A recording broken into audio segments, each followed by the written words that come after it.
నువ్వు ఎట్లా బతుకవురా, నాకు ఒక బస్ నీ దిక్కేలో ఒక భయం ఉంటది అని అంటే నేను అని చెప్పేది, నేను ఒక దినం చాలా గొప్పని అవుతారా, నువ్వు టెన్షన్ తీసుకో, నేను కష్టపడతా ఇట్లా అంటుంటుంది. అయితే తిరుగుకుంటా బస్సుల్ని వచ్చి మా అర్జున్ గారి ఇంటి ముంగలే శ్యామ్ అర్జున్ ఇల్లు పక్కనే బస్సుల్ని అలా కూర్చుంటే మా గంగమ్మ చిన్నమ్మ, ఆమె చిన్నమ్మ అంటుంది. అయితే ఆమెకు నేను చిన్నమ్మ కొన్ని నీళ్ళు అని అన్నా. అనగానే ఆమెకు రోజు బస్ అంతా సత్క తిరిగినట్టు తిరుగుతారా మీరు, ఎందుకురా తెలంగాణ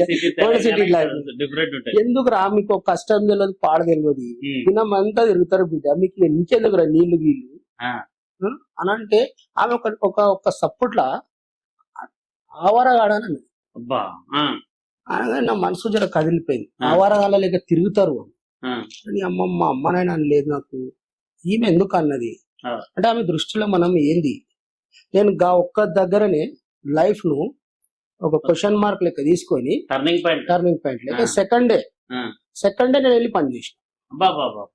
నేను మళ్ళీ ఏం చేశారు, నేను సెకండ్ డే చక్కగా వెళ్ళిన ఉప్పర్ పని చేసిన. వేరేదేం పని దొరకలేదు. అయితే ఎల్ఏ మేస్త్రి అని ఇక్కడ ఆగ్రా హోటల్ వెనుక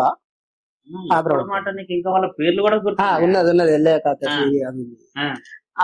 చక్కగా పోయినా కాక నాకు పని అది ఇంట్లో చాలా కష్టం ఉంది, కానీ నాకు రోజు కూలి రోజే ఇచ్చేయాలి. సరేరా 20 రూపాయలు ఇస్తాను, నాకు 20 రూపాయలే కానీ రోజు అయినా సరే అని చెప్పి నాకు రోజు 20 రూపాయలు ఇచ్చేది.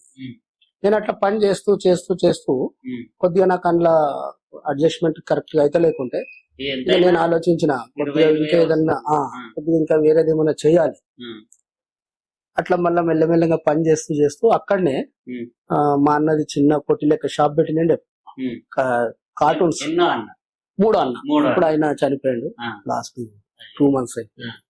మా ఇంట్లో ఆయన ఒక దేవుడు ఆయన, అంటే 3వ అయినా కానీ మా కుటుంబాన్ని అంతా ఈ రోజు కూడా ఒక్క తాటి మీద పెట్టాడు. మా పెద్దన్న ఒక 60 ఏళ్ళు ఉంటాడు, మేము ఏ రోజు అన్నదమ్ములం విడిపోలే. అలాగలాగా ఇళ్ళల్లో ఉన్నా గానీ ఒక్క చెత్త కింద ఉన్నట్టే బతుకు.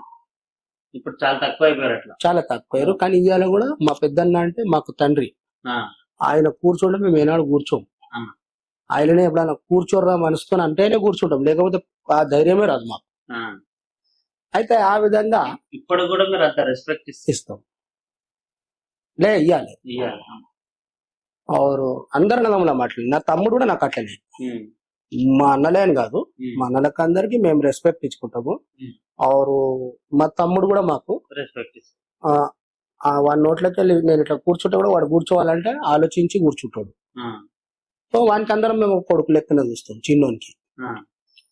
అట్లా నేను పని చేస్తూ ఎదిగి అక్కడ ప్లాస్టిక్ షాప్ లో అన్న దగ్గరికి పోవడం, అక్కడ దినంలా కార్టూన్స్ అవి కొనుక్కరావడం, కొనుక్కొచ్చి అవి అమ్మితే నాకు కొద్దిగా పైసలు స్టార్ట్ అయిపోయింది రావడం. అయితే అక్కడికి వెళ్ళి ఒక దినం వస్తున్నా, నేను ఇంటికి వెళ్ళి పని చేయడానికి పోయేటప్పుడు ఇక్కడ ఒకటి స్క్రాప్ షాప్ ఉండే ఈ శంషాన్ గఢ్ దగ్గర, అక్కడ ఇంత ప్లాస్టిక్ పడి ఉండే.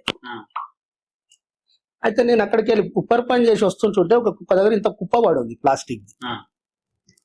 ఆ కుప్ప నేను ఒక సంచిలో కట్టుకొని అది తీసుకొని వచ్చి అక్కడ షాప్ లో అమ్మితే అతను 14 రూపాయలు లేక కిలో తీసుకుంటే అప్పట్లో ప్లాస్టిక్ అది 2-3 కిలోలు ఏముండేది, అది 40-42 రూపాయలు ఇచ్చాడు.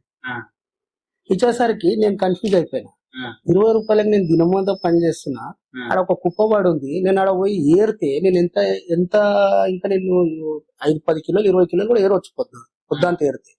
కానీ పొద్దుంతా ఏం చేస్తుంటే ప్లాస్టిక్ బయట పడకపోవు షాప్లలో నుండి, ఇట్లా షామ్ టైమ్ లో సాఫ్ చేసి పాడేస్తుండే, అవి కూడా ఏరుకునేది. నేను బూట్ పాలిష్ కూడా చేసిన, నేను సీదే సంధ్యా థియేటర్ సుదర్శన్ దిక్కు పోయి బూట్ పాలిష్ చేయడం, ఉప్పర్ పని చేయడం. ఇదే పటేల్ మార్కెట్ ఇయ్యాలి కూడా మీరు వెళ్ళి అక్కడ అడగండి, అరే అమ్మ వాడి ఇలా ప్లాస్టిక్ ఏరినరా బాబు ఈ షాప్ లో ముందు అంటే.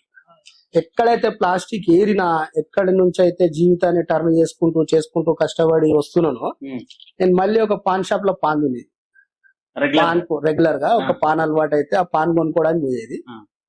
కొద్దిగా ఎదిగిన తర్వాత